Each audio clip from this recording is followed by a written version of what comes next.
Hey everyone, welcome to the X22 Report. I'd like to introduce Dahboo7. You can see him on YouTube. He has a YouTube channel, Dahboo77, and he also has a website, undergroundworldnews.com. So take a look at it. And I'd just like to welcome you to the X22 Report. And thanks for having me. Thanks for coming on. Now, I know you have your YouTube channel is absolutely fantastic. I mean, you report on pretty much everything that's going on, and you do a great job pinning down what's exactly happening. And I like your investigative approach. And I see that you had something on Nigeria, and we had this whole thing about the kidnapped girls, and we see that the government is trying to get involved. Can you just give us some more information on what's exactly going on down in Nigeria? Well, first off, I want to say thanks for the compliments there, man. I appreciate it. No problem. I try hard to get the best details and the best information out to the people as quickly as possible. But as far as Nigeria is concerned, Boko Haram, it isn't really a mystery when it comes to our government. Hillary Clinton, for years, was backing Boko Haram, and she was even criticized years ago for doing so. If you do the research, you'll find all that years ago came out in the open, but it wasn't really an issue till now that we see this Boko Haram has kidnapped these 200 girls. Now, a lot of people can look at the footage, and a lot of people on my channel say, man, it looks like it's being scripted, like it's a Hollywood production. Also bringing into question, where'd they get the Humvees in the background? Where'd they get these weapons, French-made AKs on their shoulders? All this stuff starts to come into play. Then you come to find out that, sure enough, our government is tied to this Boko Haram unit in Nigeria. So now you got to look at the bigger picture. What's really going on in Nigeria? And what I see is what I've been sitting back watching for years now, the infiltration of all these different countries. Now Africa is in their target, and they're sending in manned missions. They're sending in drones now. Israel's got involved, all these countries. And not only are they going in there looking for these so-called kidnapped girls that are out there, but they're mapping the whole terrain of every region, of not just Nigeria, but Chad, the Sudan, all of Central Africa. And they're getting up close and personal shots that they were not allowed to get before, I guess, by law. So now they're allowed in there, and they're taking everything they have. And with the technology that our government has, the satellite imagery, which they did not cough up any during Flight 370, they know what's going on. And anybody that knows this government and knows the connections, especially once you find out the connections between Hillary and Boko Haram, you're like, wow, this is a ploy. And it's exactly that in my eyes. So why do you think they're actually doing this? Why do you think they want to go into Nigeria at this point? Or if you know anything about Nigeria, it is loaded with natural resources, oil. It is also home to the biggest population there in Africa. And they're using this area, they're trying to break it down. And the same thing they did here, they do across the globe with terror. They want to instill this fear into the people and make them submit to this new world way. And what they use over there is multiple different factions of terror units all over the place. I mean, you've seen what they did with Coney here a few years ago. They tried to go in then, and that didn't work the way that they wanted. The way that I see it, under the Obama administration, it's been kind of folly after folly. They go into Syria, trying to take them down, threatening to go to war, and then back down. And pretty much you didn't hear another word about it. Enter the Ukraine. They go in, they stir up all this chaos in the Ukraine, and now that they're basically losing ground there, enter Africa now, this new distraction. Get everybody's minds on these 200 girls. Get the president's wife holding up this picture. Bring back our girls. Get everybody looking over here. You see what I'm saying? Yeah. And not paying attention so much to what's going on in Ukraine, and definitely not Syria. So it's always a distraction thing with what they're doing, in the media, especially to me. Did you see that the picture that they used for the Nigerian girl, she wasn't even Nigerian? I She was covered from, that. I yeah? did. The woman that took those photos had posted on another site, and as I was doing research, I seen it, and people were like, "Look, this girl's from a whole different country, thousands of miles away from Africa, and they're using these fake photos to push this on the people." And I was like, "Wow, there you go, right there, more proof." They couldn't even use an original girl or an original photo. Everything is propped up. It's theatrics, and the way I put it, it's a play on the minds of the people. The only way you can control the billions of people on this planet is if you divide them by chaos, run them against each other, keep them confused, and fighting each other. If that's not happening, everyone will eventually see who's running the game. I think that's going to happen sooner or later anyway. Well, let me ask you, do you think that they're going to escalate this? Do you think they're going to bring like more troops into the area like they did with the Sudan? Do you think they're going to bring in like more military, the Marines, and really take over the area? Well, back in 2010, the UN ambassador had approached the NSA and had stated that I need a way to get information inside of the Sudan, inside of Nigeria, and two other countries that were right there connected to them inside of Africa. So the NSA granted the wishes, and sure enough, they used drones, and they scouted all of these regions out in advance in 2010. And later that summer, at the UN Assembly, that ambassador had thanked them for letting them do that because they were able to get the information that they needed to proceed in tracking these envoys. I just put a piece out on it, United States tracking these envoys in Africa by drone. So they know everything that's going on over there. The technology that this government has, it's no secret. They know where Flight 370 is. They know where these girls are. They can watch it in real time. And I put out a piece last week about the LA Police Department finally coming out and admitting that for the past year, they have been watching in real time from satellite feed everyone's actions in a certain town in California. 24/7 around the clock for a year. They watched everyone. And they even have a TiVo option where they can pause it, rewind, zoom in, and then go right back to live time. And if you were in that vicinity where they were recording, in that neighborhood, that whole time, that whole year, ever, they knew your every single move. And they're not just doing it in California. That was just a little police station. This government is strung out all across this globe with satellites. And they're watching everything. Everything. Let me ask you, you keep on bringing up, I mean, this is a little bit off the subject, but you know when we see those satellite pictures and they're blurred every single time, isn't that hard to believe that with the high-definition satellite cameras that we're always receiving blurred pictures? Doesn't that seem strange to you? Very. But once they put out one crystal clear image, everyone's going to expect to see that from here on out. So they keep giving us this low-grade imagery. And I don't know. It's highly suspect because, like you said, we all know they've got it. Yeah. What's really going on here? Yeah. How do you lose track of a plane in this century, in this day and age, with the technology we have? I mean, let's go into. I mean, you mentioned the plane. Let's go into the Malaysian airline. And I know in one of your videos that you did on YouTube, you talked about Israel having a duplicate plane, and that was actually it was fantastic when you did that. And if you want, just go into like what you did and what you saw, and how you came about them having this duplicate plane. Well, I kind of just sit back and watch things. I'm a Libra. By nature, I weigh things all the time.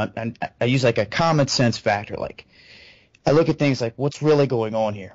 When doing that, I start to dig. And when in digging, looking for this plane, I started going to places like flight radar, places that could show me the flight path. I looked at all that. Then I started going and looking into the plane spotters, the guys that are on the ground that make a living by tracking these planes. And in doing so, with the big network that's out there, I come across information that the original planes that were made, that were created, the Flight 37, because every set of planes is made in like a twin set.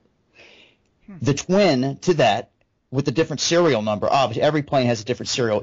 Even though they're a twin, there's different serial numbers because they're different planes. But that plane ended up in Israel, in Tel Aviv, and we tracked it to there, and that's where it's at to this day. It's not been seen since. It's in a hangar there, and it's just highly suspect. You don't know what they're going to do with it. Maybe they'll do nothing with it. But with Flight 370, after following, I followed this in and out every day. You started to realize this was a goose chase. And I went back and I looked at my initial notes, and I'm looking at all the very first few days, and I'm looking at all this information, and it jumped out at me that this Boeing information that had told us that the flight went north was retracted. And I went back to Boeing and I looked at Boeing's official statement, and they said, well, we were not authorized to give out that information, so we're retracting it. They never stated that it was false. They never stated that it was a lie. They stated that they weren't supposed to say it, and they slipped up and they retracted it. Since then, they sent everybody south into the ocean on a goose chase.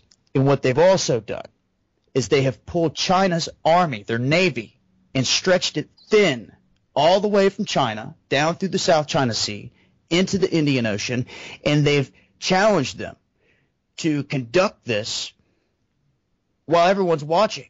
They got to watch all of their maneuvers. They got to see what ships they used, how they positioned them, how they refueled. And in a wartime situation, China's going to have a hard time getting out of the South China Sea. They're not going to be able to dock in Australia. They're not going to be able to dock in Japan.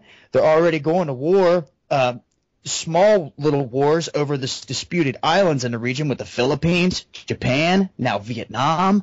It's getting really hostile in the region. So I think the more it looks like to me, the material here that I'm getting, the United States never gave up any satellite information. They never gave up nothing on Flight 370. In fact, they went out of their way to try to cover up as much as possible. Those that were coughing up the information were the Chinese. And the reason they were is because most of their people were on this flight, and the families and the people there were going ecstatic. So they had to do something. They had to get on board. So China gets mad at Malaysia, accusing them of keeping information from them. Then I start to see, well, I know the U.S. government and Malaysia are in on this together. So that's another ally of the United States in the region right there. So when you step back and you look down on the planet into the Asia-Pacific region, you see that over the past 100 years, the United States has been tactically finding bases all over the region. China's only been doing so for the past 15 years. They've got a lot of catching up to do, and I think they don't have enough time to do so. What's happened is the United States has positioned themselves in the region militarily with ships under the guise of looking for this boat, also helping the Japanese. Now, after all these years of being banned from the Philippines, all of a sudden, Philippines just opened up 5 bases to the United States there, and they're conducting war games right there in the region. And this region is really, really rich in oil and gases, all these shoals, every one of them through there. And all of these different countries are saying, hey, I own this island. And the other country's like, no, I own it. And it's like undefined.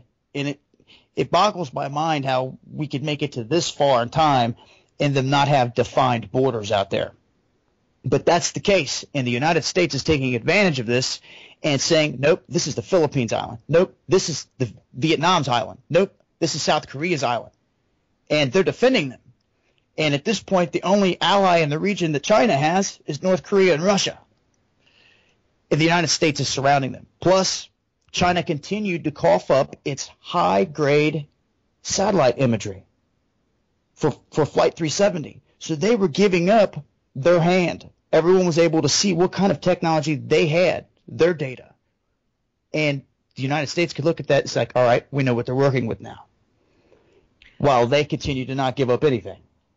So do you think that was the main purpose of this? Do you think it was to see their maneuvers, to see their technology? If it wasn't, it just miraculously worked out to their benefit, because I'm not even in the military, and I'm sitting back watching this, and I'm seeing it unfold like I'm telling you.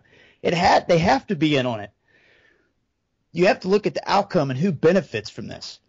Right. And it's leading back to the same guys. Same people that orchestrated 9/11 in this country, in my opinion, are behind this Flight 370. I mean, do you think they're going to use this flight for something else, or it's just going to disappear and that's going to be that?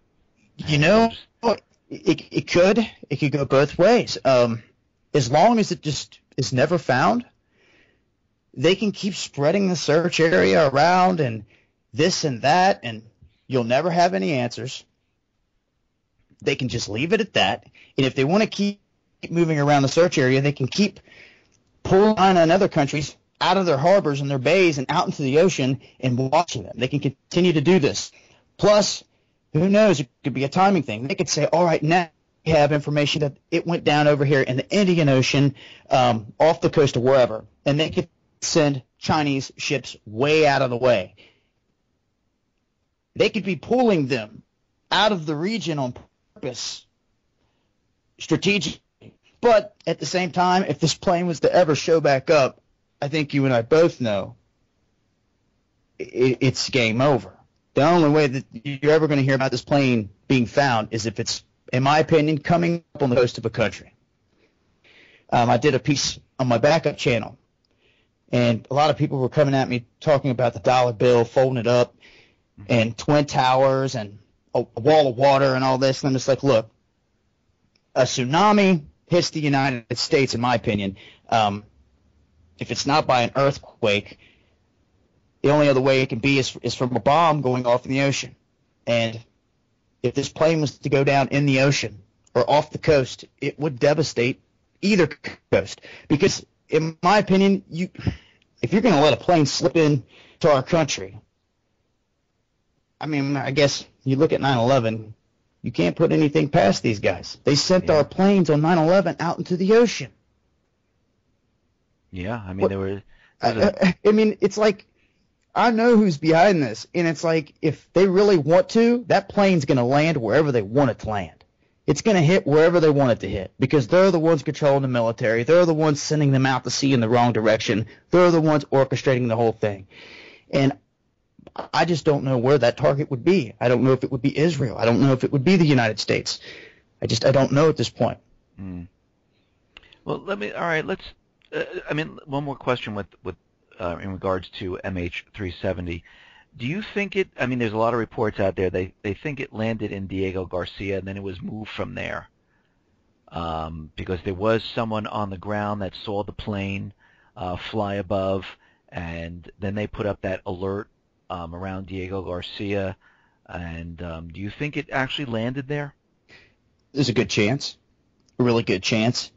Maldives was another good spot because witnesses at the exact same time frame stated seeing a plane low flying, right, huge. That should not have been an area coming down by a runway in the region there as well, and that's just north of Diego Garcia. So it's very good possibility. If the U.S. military did this, yeah, then very good chance. But at the same time, I keep looking back to the United States has bases everywhere. I mean, they're in Afghanistan, they're in Pakistan, they're all over the place. Who knows where they took this plane? Just last week, I did a piece on a U-2 spy plane apparently coming in on the West Coast and shutting down LAX's communications, scrambling the whole tower. Did you hear about that? Yeah. Yep. Well, when that happened, I went back to the official page of the Navy, and they stated, well, it was not a U-2 spot. It was not one of our planes. The news never updated that. It never stated that. I said, what? It was not one of your planes? Then what plane was this? Where was it going? And never got those answers. I was left at a dead end right there. Some people are saying it was a Russian plane. And it's very possible, because at the exact same time, a commander out of the Army come out and said, hey, the bombers are skirting the West Coast. And I did a piece on that too. I'm like, are you serious? They're coming all the way to the West Coast? Like, wow. I mean, did you, since we're talking about the Russian planes, I might as well switch over to Ukraine right now. When I think it was the USS Donald Cook was in the Black Sea, and the MiG squadron flew over the ship. Did you hear that it took down all the radar systems and everything in that ship? I heard about that. I heard about the event, but I did not have the time to look deep into that. So no, what happened there? Well, they're saying that their technology on this MiG, they had the ability to bring down all computer systems completely down, non-functional, and they actually had to tow the ship off and repair everything. And since everything is automatic, all the targeting, everything is completely automatic, no one really knew how to do anything on the ship. And they said that this was a case of they're seeing that Russian technology is far beyond the United States, and they weren't expecting this whatsoever. And this is what I was getting out of the whole everything that I've been reading about and looking into, and that's what they were talking about. And it was just that's crazy. I'm like, as soon as we're done, I'm looking into this. Yeah, it said it just like it flew in and it flew around the ship, took everything down, and that's why when I saw the thing out in L.A. And at first they said it was a U-2 plane, I was like, I wonder if they're doing the same thing over there. If I would have knew that, man, it would have. Now it's clicking. But yeah, if I would have known that then, yeah. I mean, wow. It's just unbelievable, and I know that. Their Russian planes and their cruise missiles, they're far beyond what we have right now, because we have old ballistic missiles. They have hypersonic, and this is what's concerning me, is a lot of the military assets that we have in the United States is aging. Some of the technology doesn't even work. And then you look at the Russian military assets that they have, it seems like it's a little bit more advanced. They don't spend that much money, a lot more money than us, but they just they're more tedious in their technology than we are here. Like the F-35 is just, has all types of problems.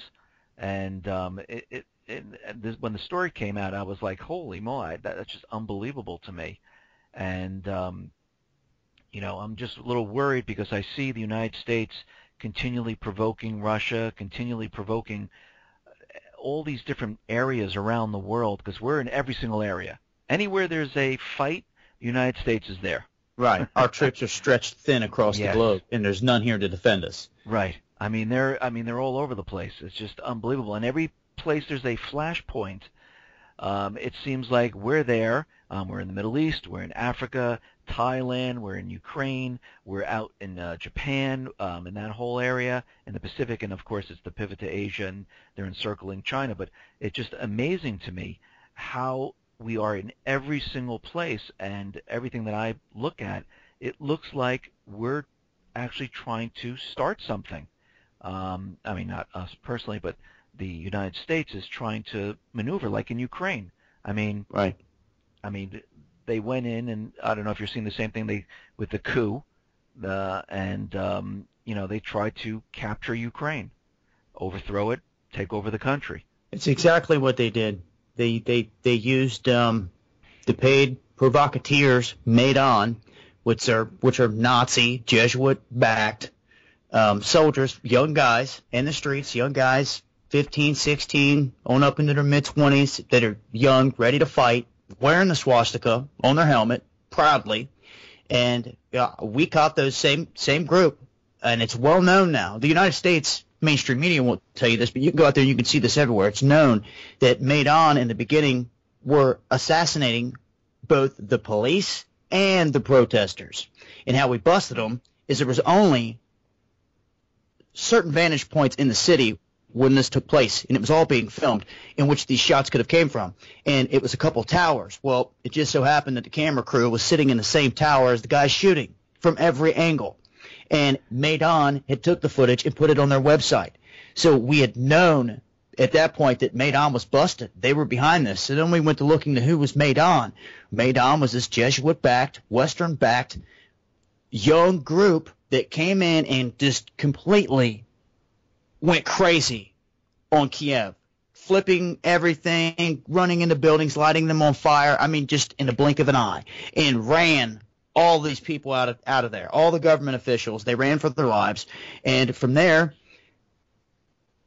they kept on causing chaos, and as soon as the smoke settled, who walks in the door, brushing off the shoulder? The United States.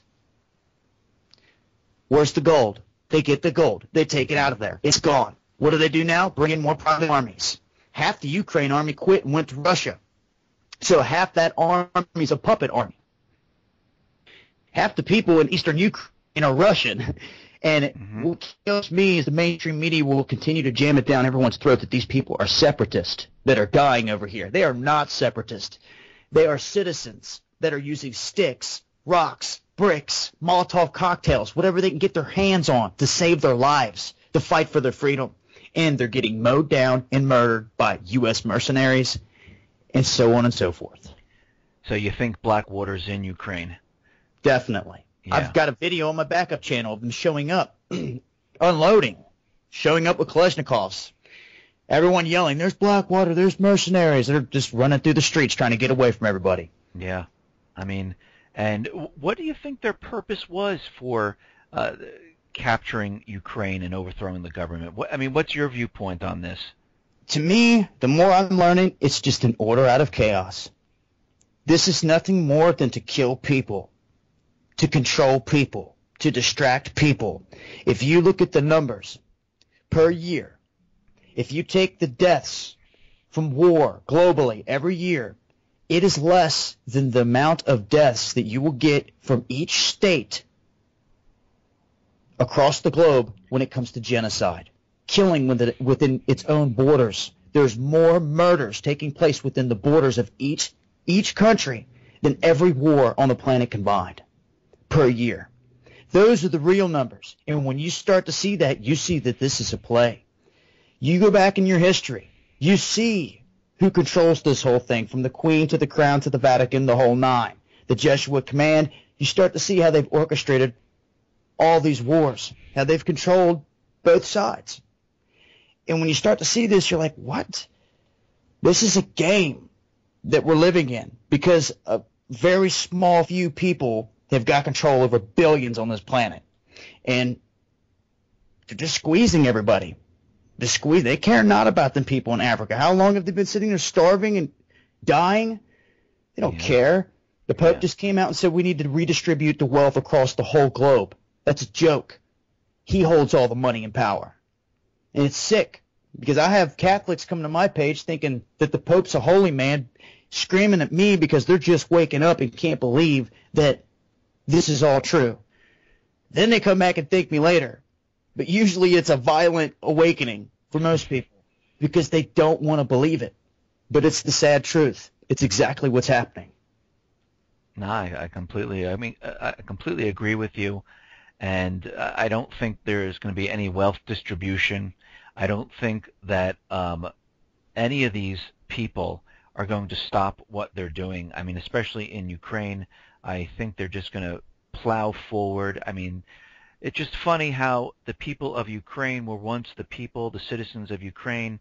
The next minute when the puppet government took over, all of a sudden they're terrorists. Exactly. And that's now we have that's to what get strikes them. fear in me, because when they come here and do it here, that's what they're going to call me and you, domestic terrorist, separatist. Well, what's interesting, and I mentioned this on my reports, but what's interesting is that they went to the local police in Donetsk, and they asked for the list of people who would pose a threat to the puppet government. That list was then handed off to the anti-terrorism forces, which is all the paid mercenaries. And then they would go after those people.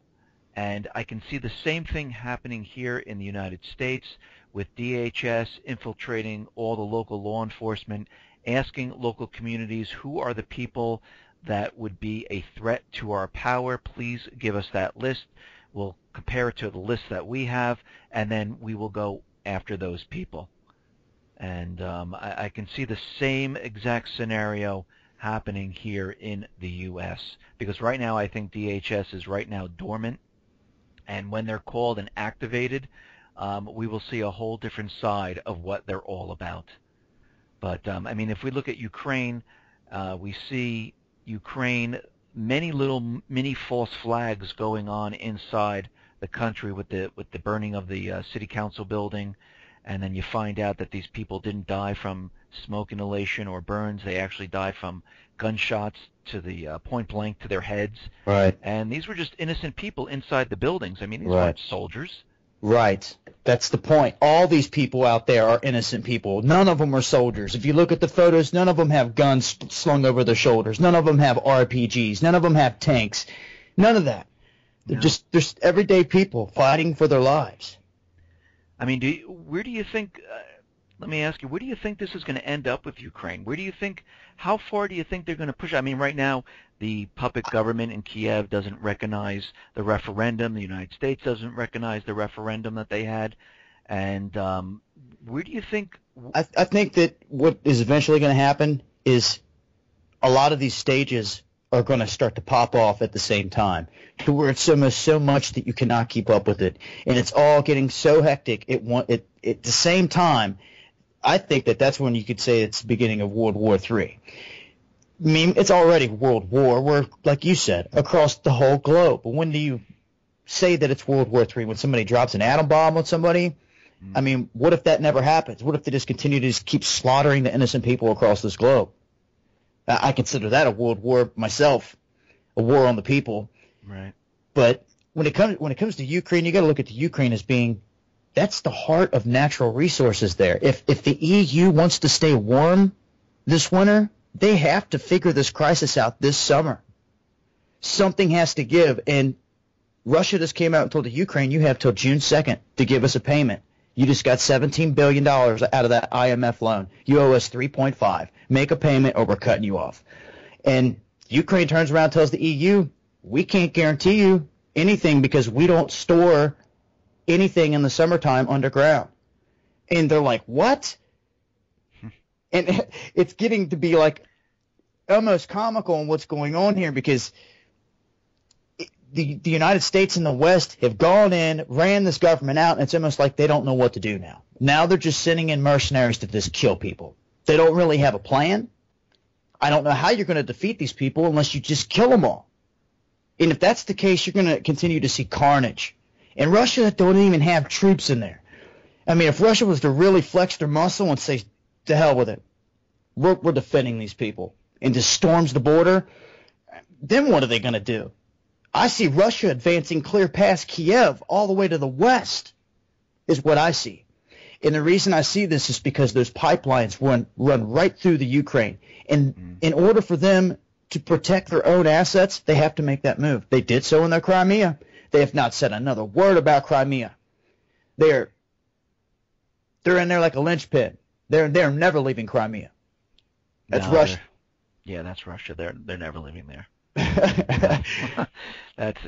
And what's funny is that the propaganda here in the U.S., I remember when the whole thing started, they were just telling everyone hundreds of thousands of Russian troops on the borders invading Crimea, and it turns out this was completely all false.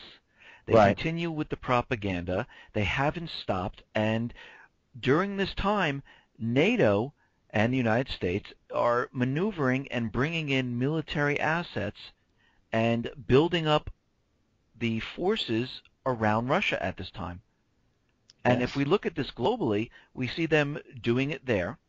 We see them out in the Pacific, and as you mentioned with the flight, they saw the maneuvers, the technology from China, and it seems like they are, building up for some type of war. And I mean, this is what it looks like. I mean, they're just continually building up and surrounding these two countries. Yeah, we're running out of natural resources, man. We're running out of time. The population continues to grow, and I always think of the Georgia Guidestones and their old 500 million that they want to get down to, and it makes me think, how are you going to do that without wiping out all of China? You know what I'm saying? Right. I mean, there has to be something huge on the table here, and it has to be big.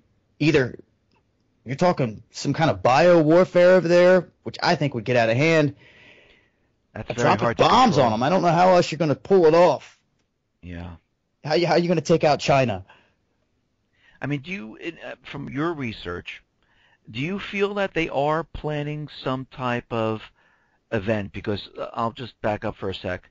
I see they're continuing with Syria. I understand that the rebels are the paid mercenaries there. Everywhere you look, there's paid mercenaries. Right. They're being pushed out of the country.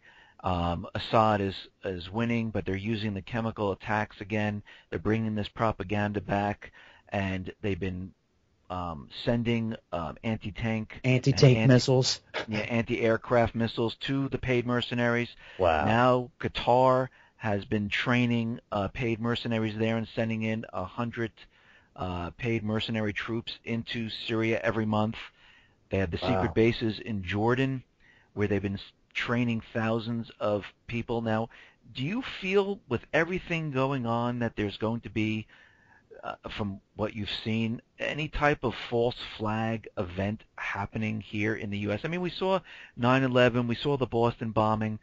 Do you feel? Go ahead. Well, I don't.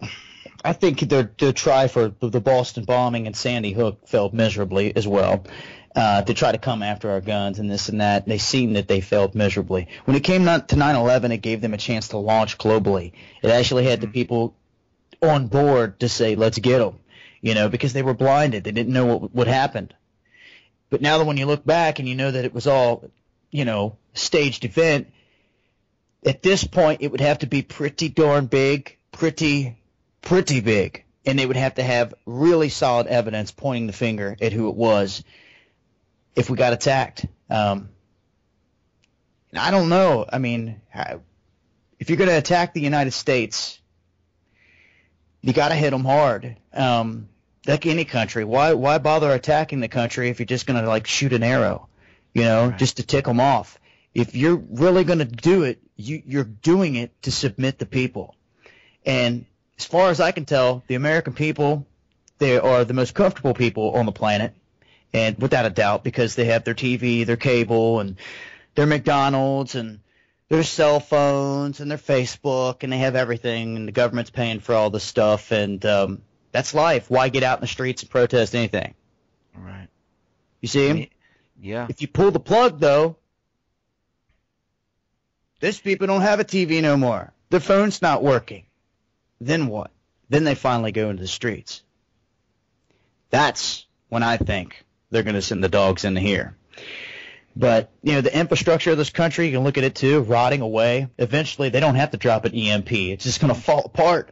They're not investing no more money into it.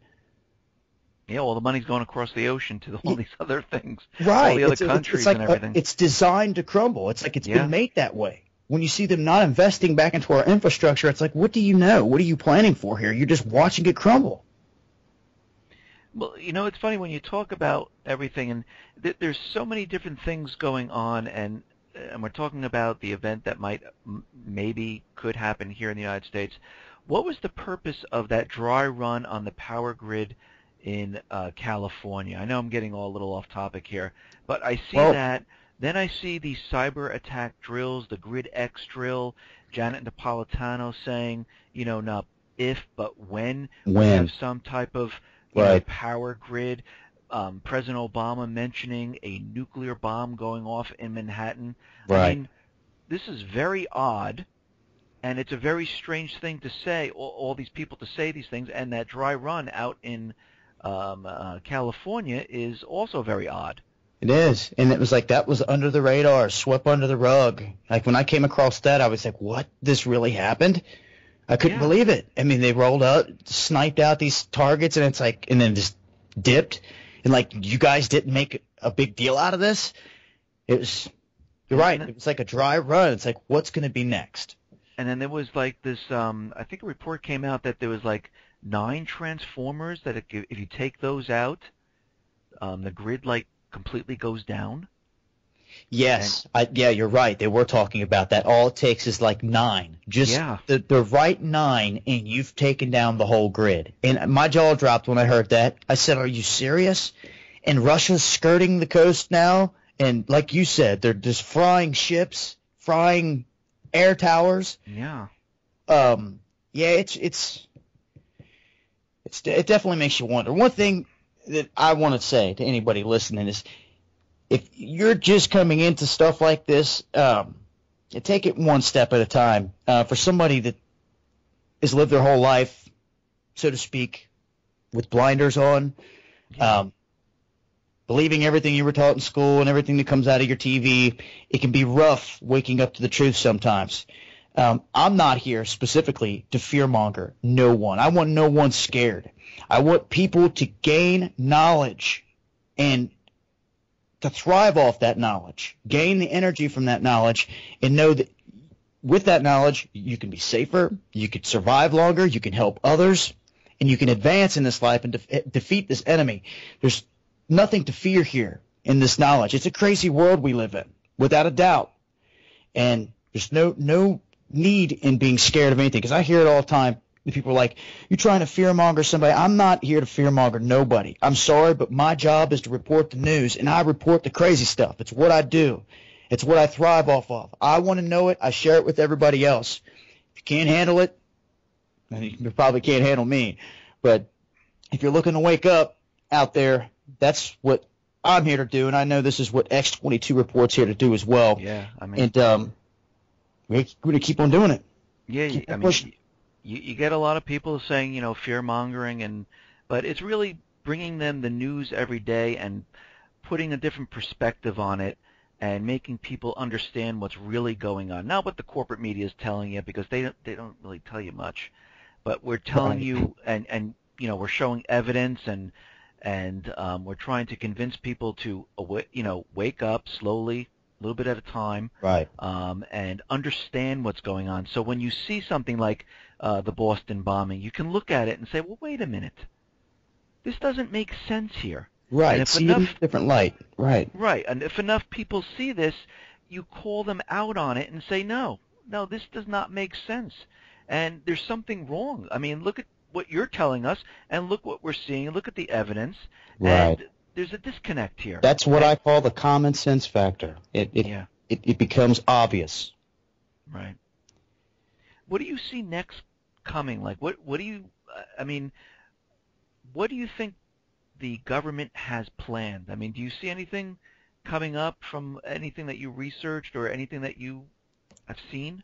I see 2016, 2017. I have seen this for a long time. I've been here doing this for a long time. I lived through the whole 2012 hype here on YouTube when it was coming down, and I never once was on that bandwagon. Never put a video out on the 2012 end of the world, Mayan calendar, any of that.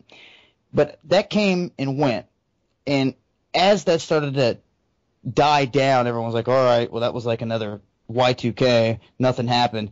I kept asking myself, well, when is the real time? Well, I start looking back throughout history, and I come to find these, especially through doing Masonic work and looking and delving into all that, the time frames that I've came up with all the years and the pyramid and the way everything that come out, it came down to 5774 to 5776, which off the Jewish calendar would equal out to be 2016.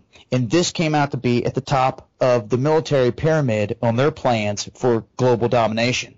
So I told myself, okay, 2016, 2017, it's going to be a very heated time. So I'm just getting prepared for that moment in time, because I'm watching it right now. And if things don't change by then, at this point, 2 years from now, I don't know where we'll be with the way things are going. But that seems to be the time that they are going to get this whole thing ramped up and going. Inevitably, it's all going to come down to countries are going to have to fall if they want their new world order. People are going to have to be submitted if they want what they want. These guys have been doing this for a long time. They're not going to continue. And they're not going to let the house of cards come crashing down because they're going to rush it too quick. They've been doing this for hundreds, if not thousands of years. And like I've said before, to me, it's a big play on the people. And who knows? This could continue for another 100 years. This could all be just that, a play on the people. And the same powerful elites And the people don't realize it. Your Vladimir Putin and your Barack Obama are best buds behind the scene. And they're in control because they were willing to sell out their people. And all of these elites will continue to control this planet because they've been selling their people out the whole time. And you can think Russia and the United States are going to go to war, but at the end of the day, when everyone's dead, Putin and Obama are still breathing. Yeah, they have the underground bunkers where they won't be touched. That's my problem. Yeah. Hey, listen, thanks a lot for being on the X22 Report. You gave us a huge amount of information. Everyone, go out to Dahboo7's YouTube channel. And just what is your website again? Underground World News. And they can Excellent. find me at Dahboo77 on YouTube. Backup channel is Dahboo777 and Dahboo7 on Twitter. And the reason it's that way is because they've taken down many of my accounts. Hey, thanks a lot for being on here. Thanks for having me, man. Thanks a lot, man.